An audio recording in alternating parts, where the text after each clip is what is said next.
2076년입니다.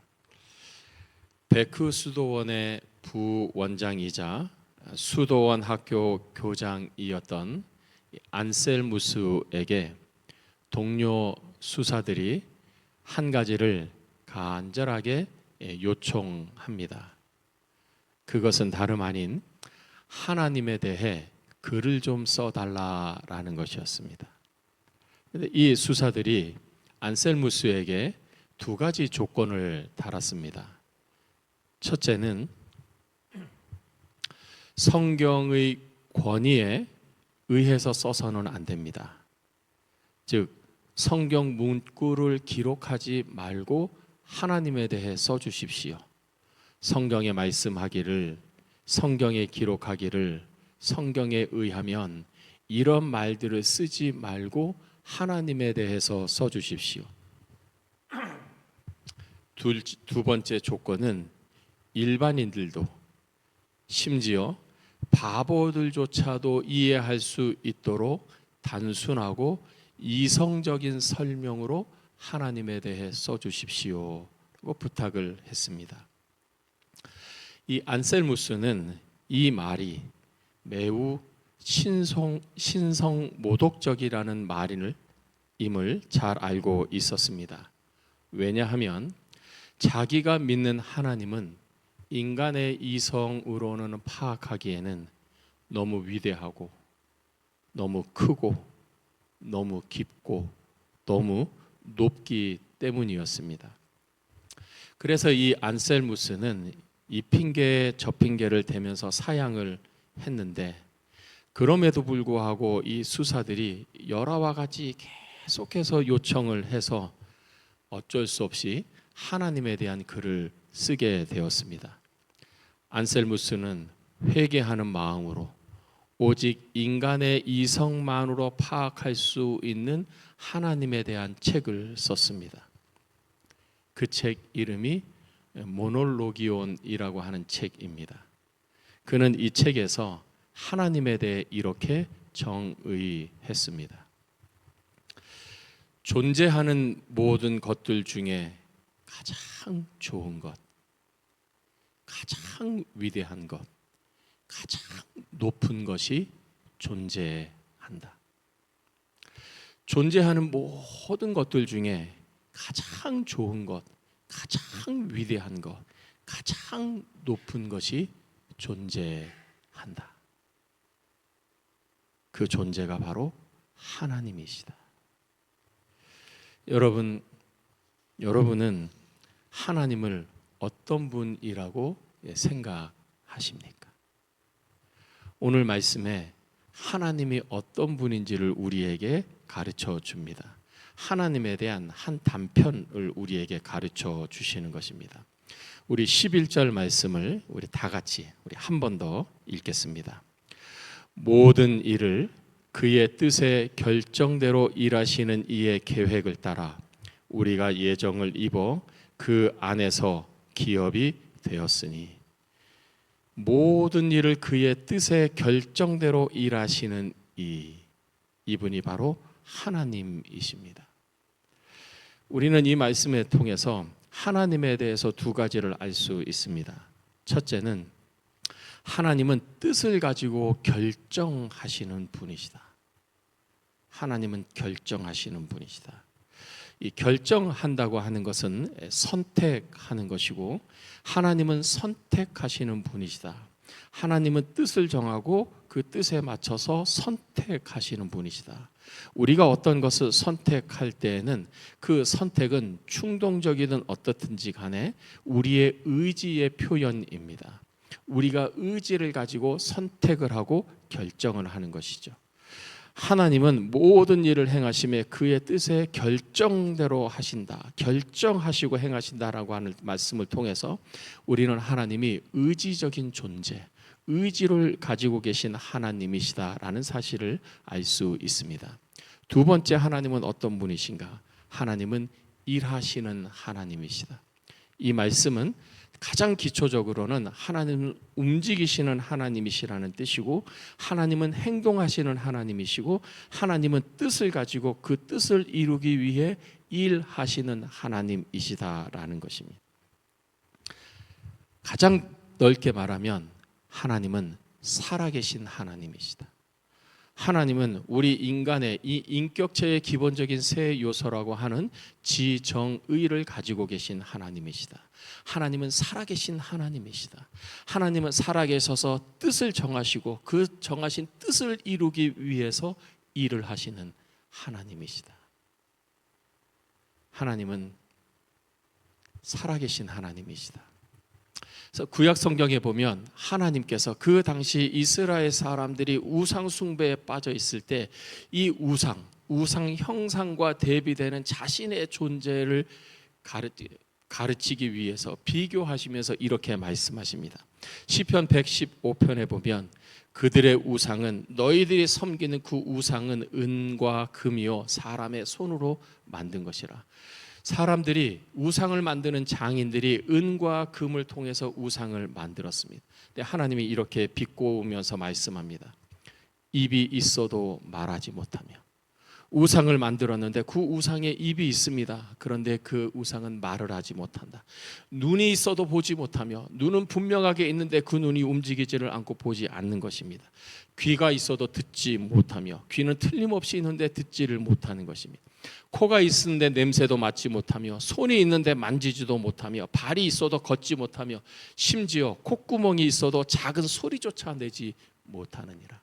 눈으로 보기에는 살아있는 것 같고 뭔가 생명이 있는 것 같은데, 그러나 실상은 전혀 움직일 수 없는 살아있는 생명체가 아닌 그저 사람이 만든 조각, 형상, 물건일 뿐이다라는 것입니다. 반면에 하나님은 어떤 분이신가? 예레미야 선지자는 하나님을 이렇게 가르칩니다. 일을 행하시는 여호와, 그것을 만들어 성취하시는 여호와, 그 이름을 여호와라 하는 이가 이와 같이 이르시되 너는 내게 부르짖으라. 내가 내게 응답하겠고 내가 알지 못하는 크고 비밀한 일을 내게 보이리라. 이 말씀의 전제는 하나님은 살아계신다. 나는 살아있다. 나는 살아있어서 너의 기도를 듣는다. 너의 기도를 들을 뿐만 아니라 그 기도에 응답하겠다. 그러니 너는 내게 부르짖으며 기도하라. 하나님의 살아계심에 대한 하나님의 호소입니다. 제가 전에 섬기던 이 캡릅스 교회에 그 지역 대학에서 컴퓨터 사이언스를 가르치는 교수님이 계셨습니다. 제가 그 집사님에게, 집사님은 어떻게 교회를 다니고 예수님을 믿게 됐습니까? 물었더니 그분이 자기 간증을 하는 것입니다. 한국에 있었을 때에는 저는 교회를 다니지 않았습니다. 미국으로 유학을 갔는데 어느 날 선배 형이 자기에게 권유하더라는 것입니다. 우리 같이 교회 가자. 자기는 교회를 다닌 적이 한 번도 없었기 때문에, 그리고 교회에 대해서 부정적이었기 때문에 저는 교회 안 갑니다. 저는 믿지 않습니다. 저는 제 인상 제가 삽니다. 이러고 계속 거부를 했답니다.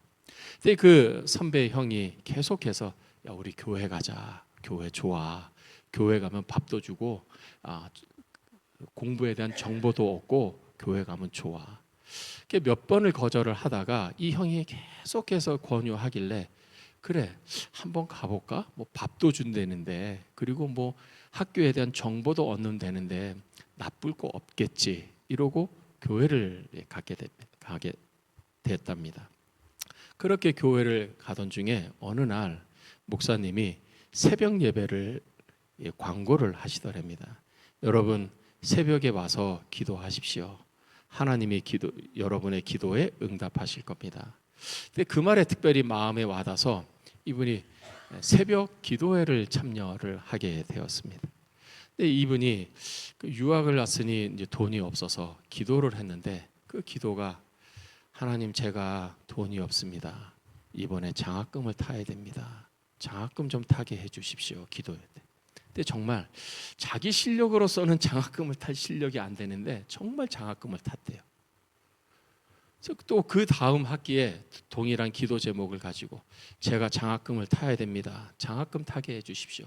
근데 정말 또 그 다음에도 장학금을 타고 그 이후로 몇 번 장학금을 탔더래요. 한 번이 기도가 응답됐으면 그냥 뭐 우연이지라고 생각을 할 텐데 그 기도 응답이 반복이 되다 보니까 이거는 우연이 아니겠구나. 하나님이 내 기도에 응답하시는구나. 하나님이 내 기도에 응답하신다는 것은 하나님은 살아계신 하나님이구나 라고 확신이 들더래요. 그래서 자기가 예수님을 믿었다. 그분이 한국에서는 그 수학을 전공했는데 수학이 얼마나 논리적이고 합리적입니까? 그럼에도 불구하고 살아계신 하나님을 만나고 그 기도의 응답을 받았더니 그 사람이 크리스천이 된 것입니다. 하나님은 살아계신다. 하나님은 살아계실 뿐만 아니라 성도들을 위해서 일하시고 그 기도에 응답하시는 하나님이시다. 이 11절 말씀에 하나님이 우리를 위해서 일하신다. 네, 어떤 일을 하시는가 우리에게 가르쳐 줍니다. 우리가 예정을 입어 그 안에서 기업이 되었으니, 이 기업이 되었다는 말을 조금 더 쉽게 설명을 하면 하나님의 소유가 되었다. 다르게 말하면 하나님의 재산이 되었다. 하나님의 그 뜻의 결정대로 우리를 위하여 일을 하셨는데 그 일을 하심으로 인해서 우리는 하나님의 소유가 되었고 하나님의 재산이 되었다. 하나님의 것이 되었다라는 것입니다. 이 하나님의 소유가 되었다라는 말에는 두 가지 의미가 있습니다. 첫째, 말 그대로 우리가 하나님의 소유가 되었다라는 것이 하나님의 재산이 된 것입니다. 우리가 하나님의 재산이 되었다라는 말은 무엇을 의미하는가? 하나님이 우리를 사랑하신다. 하나님이 우리를 기뻐하신다. 더 나아가서 그러하게 하나님이 우리를 보호하신다라는 의미입니다. 여러분 생각해 보십시오. 만약에 어떤 사람이 여러분의 차를 강제로 뺏어 가지고 가려고 하면 여러분 어떻게 하시겠습니까? 차 가져가세요. 이렇게 하겠습니까? 그렇게 하는 사람은 없습니다. 자기 차를 빼앗기지 않으려고 어떻든지 대항하고 애를 쓸 것입니다. 왜? 내 차니까. 만약에 어떤 사람이 여러분의 가방을 빼앗으려고 하고 여러분의 크레딧 카드를 빼앗으려고 하면 여러분 어떻게 하겠습니까? 당연히 빼앗기지 않으려고 애를 씁니다. 왜? 내 것이니까. 만약에 어떤 사람이 여러분의 자녀를 강제로 끌고 가려고 하면 구경하는 사람은 아무도 없습니다. 어떻게 해서든지 싸워서라도 내 자녀를 빼앗기지 않습니다. 왜? 내 거니까. 내 소유이기 때문에. 우리가 하나님의 소유가 되었다라고 하는 말은 하나님이 우리를 빼앗기지 않고 우리를 보호하신다라고 하는 뜻입니다. 두 번째, 우리가 하나님의 소유가 되었다는 말은 우리가 하나님의 소유를 소유할 수 있게 되었다라는 말입니다. 다르게 말하면 우리가 하나님이 가지고 계신 것을 소유할 수 있는 상속자가 되었다라는 뜻이에요. 하나님의 상속자가 되었어요. 그러면 하나님은 얼마만큼의 재산을 가지고 계시는가? 하나님이 소유하는 것은 얼마만큼 많은가? 성경에 하나님에 대해서 가르쳐주는 말씀이 있습니다. 로마서 10장 12절에 주께서 모든 사람의 주가 되사 그를 부르는 모든 사람에게 부요하시도다. 하나님은 부요하신 하나님이에요. 하나님은 지혜에도 부요하시고 은혜에도 부요하시고 하나님은 영광도 부요하시고 하나님은 능력도 부요하십니다. 하나님은 모든 선한 것에 부요하신 분입니다. 우리가 성경을 보면 하나님이 부요하시고 풍부하시다는 사실을 알 수 있습니다. 그 대표적인 예가 이스라엘 자손이 광야에서 생활할 때입니다. 하나님의 인도를 받아서 이스라엘 자손이 광야에서 약 40년간 생활을 합니다. 여러분 광야를 가보신 분은 알지만 말이 광야이지 사막에 더 가깝습니다. 여러분 사막이 어떤 곳인지 아시죠? 사막은 내가 힘써서 얻을 수 있는 곳이 아닙니다. 내가 지혜를 가지고 내가 애써서 수확할 수 있는 내가 열매를 얻을 수 있는 것이 그런 것이 하나도 없어요. 자원 자체가 없는 것입니다. 그런데 이 이스라엘 자손이 자기 힘으로 생존할 수 없는 그 사막 한 가운데서 40년 동안 생존을 합니다. 그 이유는 하나님께서 매일매일 그들에게 만나를 내려주셨기 때문입니다. 40년 동안 장정만 60만인데 여자들과 아이들을 포함하면 적어도 한 200만 정도가 되는 그 많은 사람들을 40년 동안 하나님이 먹이셨다. 매일. 예수님께서 보리떡 5개와 물고기 2마리로 배가 고픈 사람들을 먹였습니다. 성경의 기록에 의하면 그때 남자가 한 5천 명 정도 되었다. 여자와 아이들을 합하면 적어도 15,000명이 된 것입니다. 그들이 너무 배가 고프자 보리떡 5개와 물고기 2마리로 그 사람들이 원하는 대로 주었습니다. 배가 고픈 상태에서 먹었으니 이들이 얼마나 먹었겠어. 계속 달라. 그들이 원하는 대로 주님이 주십니다. 근데 얼마만큼 주셨는가? 아이고 아쉽다. 조금 더 먹었으면 좋겠다. 뭔가 부족하다. 그것이 아니었어요. 성경의 기록에 의하면 그들의 배불리 먹었습니다. 그러나 그것으로도 끝이 아닙니다. 남아서 12강주리에 남겼다. 하나님이 우리에게 주시고 하나님의 아들이신 예수님이 우리에게 주시는 것은 풍족하게 주시는 거예요. 왜? 하나님은 부요하신 분이기 때문에, 하나님은 풍성하신 분이시기 때문에. 그래서 에베소 3장 20절에서는 우리에게 이렇게 말합니다. 우리 가운데서 역사하시는 능력대로 우리가 구하거나 생각하는 모든 것에 더 넘치도록 능히 하실 이에게. 우리가 구하는 것, 우리가 생각하는 것만으로도 우리의 모든 것에 더 넘치도록 능히 주실 이에게. 부요하신 하나님에 속한 소유자로서 우리가 무엇을 해야 하는지, 어떻게 구해야 하는지, 얼마만큼을 구해야 하는지 너무나 자명한 말씀입니다. 하나님께서 우리가 하나님의 기업, 하나님의 소유임을 확정하기 위해서 하신 일이 한 가지가 있습니다. 13절입니다. 우리 13절 말씀 우리 다 같이 함께 읽겠습니다. 시작. 그 안에서 너희도 진리의 말씀 곧 너희의 구원의 복음을 듣고 그 안에서 또한 믿어 약속의 성령으로 인치심을 받았으니, 하나님께서 약속의 성령으로 우리를 인치셨다는 것입니다. 여기서 인치셨다는 말은 쉽게 이해하면 도장을 찍었다라는 것이, 성령의 도장을 우리에게 찍으셨다. 오늘날도 마찬가지지만 이 당시에 도장을 찍는 데에는 그 증명의 표시로서 도장을 찍습니다. 그런데 증명의 표시인데 두 가지 중요한 증명의 표시로 도장을 찍습니다. 첫째는 사실임을 증명한다. 이 문건이, 이 서류가, 이 편지가 사실임을 증명합니다 하고 사실 증명을 위해서 도장을 찍습니다. 두 번째는 소유 증명을 위해서 도장을 찍습니다. 이것은 내 것입니다 하고 소유주의 이름이 찍힌 도장을 찍는 것입니다. 그래서 이 당시에는 로마 시대인데, 이때에는 자기가 소유한 가축에게 자기 이름이 새겨진 도장을 찍고 심지어 자기 노예에게도 자기 이름이 찍힌 도장을 찍었다. 내 거다라는 거예요. 이건 내 거다. 하나님이 성령으로 우리를 도장 찍으셨다는 것은 하나님이 너는 내 거다, 이 사람은 내 거다라고 증명하시고 하나님이 확인하시고 표시하셨다는 거예요. 하나님이 우리에게 성령을 통해서 도장을 찍으세요. 넌 내 거야. 다른 모든 것에 이 사람은 내 거다, 내 소유다라는 것입니다. 그래서 신명기 32장 39절에서는 이렇게 말합니다. 나 외에는 신이 없도다. 나는 죽이기도 하며 살리기도 하며 상하게도 하며 낫게도 하나니 내 손에서 능히 빼앗을 자가 없도다. 내 손에서 내가 가지고 있는 이 소유를 빼앗을 자가 아무도 없도다. 이사야서의 말씀에 의하면 내가 행하리니 누가 막으리요? 내가 행하리니 누가 나를 막으리요? 누가 나한테 대항하리요? 감히 내 소유를 누가 나에게서, 내 손에서 빼앗을 수 있겠느냐?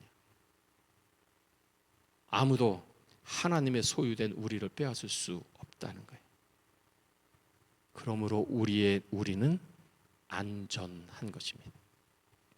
전능자의, 절대 주권자의 손 아래 있는 우리는 안전한 것입니다. 여러분, 우리의 구원은 안전하고 우리의 삶은 안전합니다. 때때로 우리가 인생의 길을 가다 보면 어려운 일도 만나고 힘든 일도 만납니다. 사면 초과의 상황을 경험하기도 합니다. 삶이 흔들리는 것 같은 위태로운 상황을 만나기도 합니다. 그럼에도 불구하고 우리의 삶은 안전합니다. 왜냐하면 전능자께서 우리를 붙잡고 계시기 때문에, 전능자가 우리를 소유 삼으셔서 우리를 보호하시기 때문입니다. 여러분의 삶은 안전합니다. 그렇다면 우리는 어떻게 해서 하나님의 기업, 하나님의 소유가 되었는가? 13절 말씀을 다시 한번 보시면, 그 안에서 너희도 진리의 말씀 곧 너희의 구원의 복음을 듣고 그 안에서 또한 믿어 약속의 성령으로 인치심을 받았다. 여기서 진리의 말씀에 대한 진리이신 하나님께서 하신 말씀이고, 구원의 복음이란 우리를 구원하는 복음, 복된 소식, 좋은 소식을 말합니다. 우리를 구원하는 구원자가 있다, 이것을 가르쳐 주는 것이 구원하는 복음이죠. 여러분, 우리를 우리의 죄로부터, 우리가 지은 죄의 결과인 그 사심 멸망으로부터 우리를 구원할 자가 누구입니까? 하나님의 아들 예수 그리스도. 너희를 구원하는 예수 그리스도가 있다. 우리는 그분에 대해 어떻게 해야 됩니까? 듣고 또한 믿어. 우리는 구원의 복음을 듣고 들을 뿐만 아니라 그 구원의 복음을 믿는 것입니다. 최근에 어느 한 분과 이야기를 하게 되었습니다. 이분은 전에는 교회를 다녔지만 지금은 교회를 다니지 않는 분입니다. 이런저런 이야기를 하다가 이분이 저한테 묻습니다. 목사님, 목사님이 하는 일은 우리들이 하는 일과 조금 많이 다른데 목사님이 하는 일 중에 가장 어려운 일은 뭡니까? 라고 물어요. 그게 제가 대답했습니다. 사람들을 하나님께로 그리고 하나님의 나라로 인도하는 것입니다. 그 일이 왜 어렵습니까, 목사님? 제가 이렇게 설명을 했습니다. 사람들은 다 자기 중심입니다. 자기 생각 중심이고 자기 경험 중심입니다. 자기가 생각에 맞지 않으면 일단은 거부하고, 자기가 경험하지 않은 것은 일단 의심하고자 하는 경향이 있습니다. 그게 우리 인간의 보편적인 모습입니다. 그런데 하나님은 우리의 이성적 판단으로는 다 이해할 수 있는 분이 아닙니다. 만약에 우리의 이성적 판단, 우리의 생각과 우리의 사고로 다 이해할 수 있는 하나님이라면 그 하나님을 굳이 믿을 필요가 없지요. 왜냐하면 그 하나님과 나는 동격이기 때문에. 내가 하나님을 다 이해한다는 것은 하나님과 나와 같은데 그 하나님께 내 삶을 맡기고 의지하고 의존할 필요가 없는 것이죠. 그런데 하나님은 우리보다 더 높기 때문에, 우리보다 더 위대하기 때문에 우리의 이성적 판단으로 다 이해할 수 없습니다. 다 이해할 수 없는 하나님이기 때문에 우리의 경험으로 다 경험할 수 없습니다. 사람들은 자기 중심적이기 때문에 이해가 안 되면 믿지 않고, 자기가 경험하지 않은 것을 거부하는 경향이 있기 때문에 사람들을 하나님께로 인도하고 하나님의 세계로 인도하는 것이 어렵습니다. 그분이 또 하나 질문을 해요. 그러면 목사님, 어떻게 사람들을 하나님께로 인도하고 하나님의 세계로 인도합니까? 하나님께로 가는 방법이 뭡니까? 간단하지요. 믿음입니다. 이성의 끝자락에 믿음이 있다. 믿음을 붙잡는 것입니다. 제가 얼마 전에 말씀드린 것처럼 먼저 이해하고 믿으려면 믿어지지 않는다. 그러나 믿고 나면 이해가 된다. 제 말이 아니라 성 아우구스티누스의 말인 것입니다. 전혀 다른 세계, 하나님의 세계, 하나님의 나라, 우리는 거기로 어떻게 들어갈 수 있는가? 하나님께서 우리에게 마련하신 문은 오직 하나, 믿음입니다. 주 예수를 믿으라, 그리하면 너와 내 집이 구원을 얻으리라. 하나님이 세상을 이처럼 사랑하사 독생자를 주셨으니 이는 그를 믿는 자마다 멸망하지 않고 영생을 얻게 하려 합니다. 믿음입니다.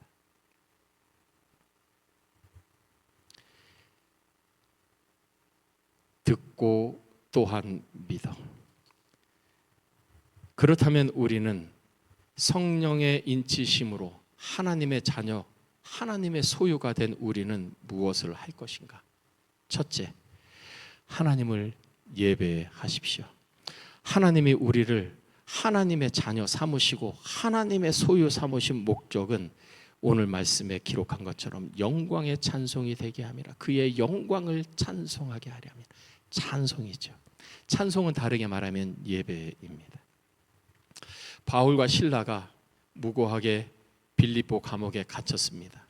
그 감옥 속에서 하나님을 한밤중에 찬송을 합니다.